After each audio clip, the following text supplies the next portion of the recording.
প্রিয় দেশবাসী, আসলে গাড়ি ভাড়ার রেট এত বেশি কেন?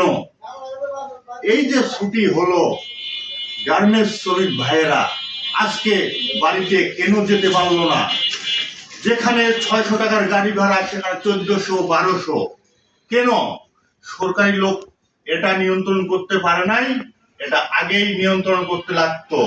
অতএব আমি বলতে চাই, এই যে ভোটে মানুষ আনন্দতে ভোট দিতে যাবে, এখানে এই গাড়িওয়ালারা এভাবে চিংকেট করতেছে, এটা কি আপনাদের চোখে পড়ে না? অবশ্যই এটা যদি আগে থেকে প্রোগ্রাম থাকতো, অবশ্যই আমার প্রতিটা ভোটার ভাইয়েরা, গার্মেন্টস শ্রমিক ভাইয়েরা অবশ্যই বাড়িতে যায় ভোট দিতে পারতো। বলো। আর 500 টাকার ভাড়া 1000 টাকা যেমন করেছে, গার্মেন্টস শ্রমিকেরা ঠিকই সরকার ছুটি দিচ্ছে 4 দিন করে, তারা আনন্দ করে আছে যে ভোট দিবে, দেশে যাবে। অথচ কাউন্টারে যায় ঘুরে চলে আসছে কৃষক, টাকার অ্যামাউন্ট বেশি, ভাড়া রেট বেশি।